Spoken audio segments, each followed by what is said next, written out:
Everything here is cooked. Water and fire in clay pots await the palate and the soul of the whole group. The Zoe love family meals and the after-dinner relaxation. This is not going to be a conventional film, an anthropological study in which gestures and actions are imitated.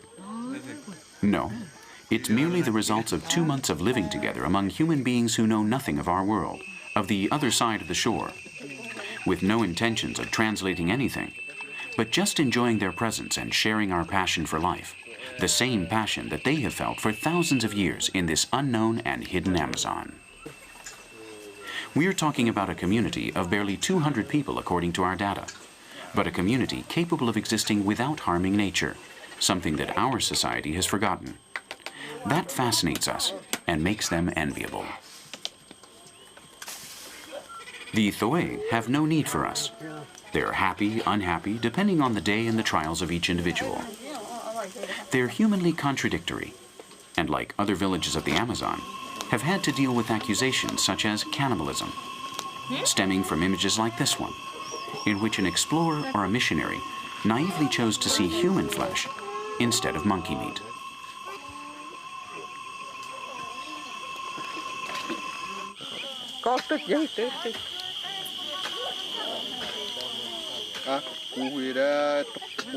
Their everyday problems, like our own, have much to do with the kind of life they lead.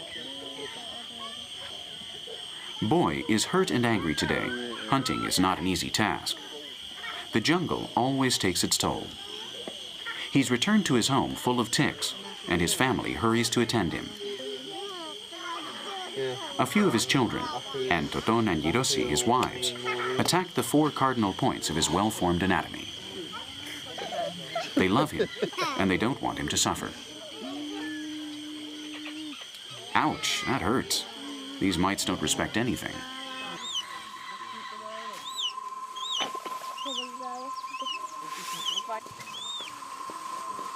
As faithful nomads, the Zoe appreciate a home when the seasons permit them to create one. They construct their tapij, light but safe and comfortable, with wood and palm leaves.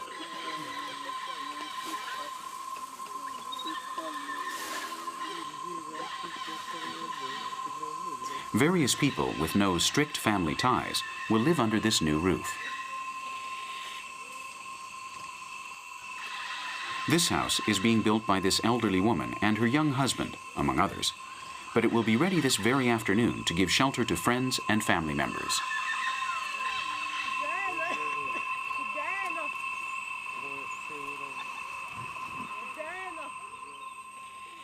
The open architecture guarantees that no one will remain without a roof to protect them from the blistering sun.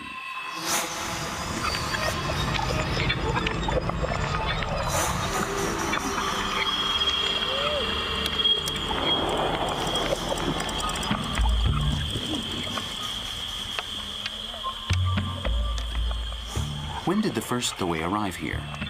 How did they learn to interpret the landscape and make it their own? We'll never know, nor will they.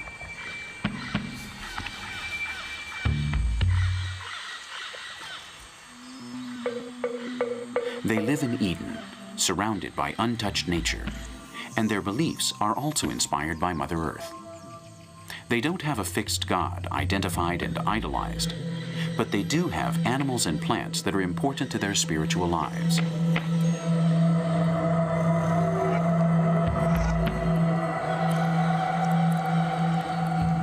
From the very small to the very big, all the actors of this great carnival of colors and forms are appreciated by these people who live in the heart of their mother jungle. Like all people, they also fear their demons. For example, the 2-headed onsa, an abominable jaguar that smells awful and which they fear. When they smell its presence, they stop passing through the area for several months. In spite of surviving as hunters, death is not their only means of communication with the other inhabitants of the jungle. They hunt where and when the natural cycles allow them to do so, and they respect the breeding periods of their game, turning them into sacred periods when hunting is not permitted. Natural resources are limited, and they're aware of that.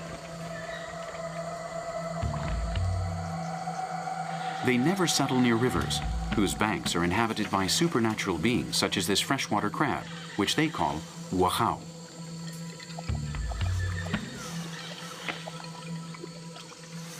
It's the ruler of the subaquatic world, and they believe that with its powerful claws, it can destroy the head of any human being who dares to invade its domains. From our point of view, it looks delicious.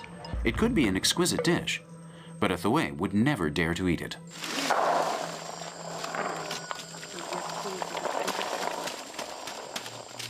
A festive air takes over the calendar every now and then. The excuses are many, but just one is truly important: thanking life for so much happiness. With the fruit of the palm tree acai and sapuke, a cake is made that everyone wants to get their hands on.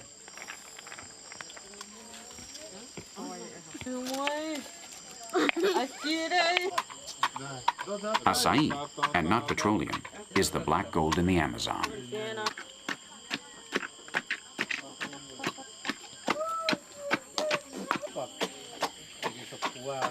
Now it's eaten like a homemade cake, using the nut of the sapuke for starch, another gem from this enormous fruit shop in which they live. Later, grandmothers, mothers, and granddaughters will use the juice left over from this refined sweet to prepare bidowa, a beverage reserved for special days, and that will serve its purpose after having fermented for several hours.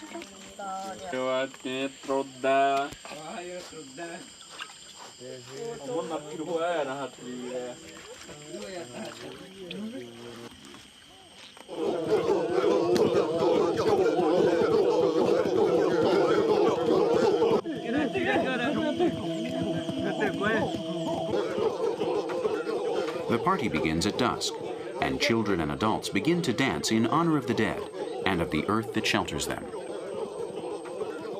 It's the first time we see them holding cacetes, rudimentary sticks that are used as deadly weapons in other parts of Brazil.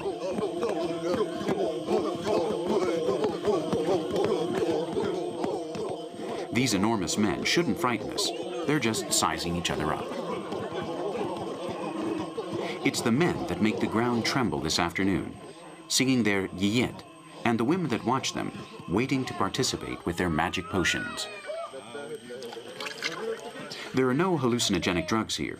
The Thoe do not frivolously drug themselves as do millions of people in our world. They get their euphoria simply from life, pure life injected into their veins.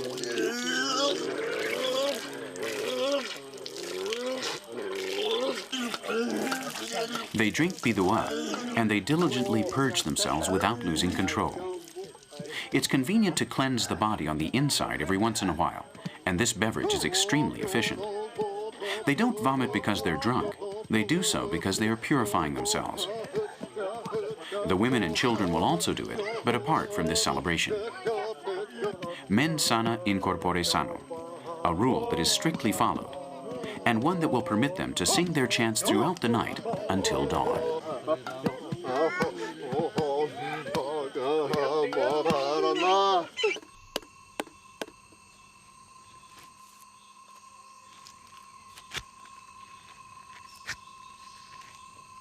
The name Thoe means we the Puturu tribe, the group of human beings who pierce their lower lips with an enormous wooden cylinder taken from the Puturu tree.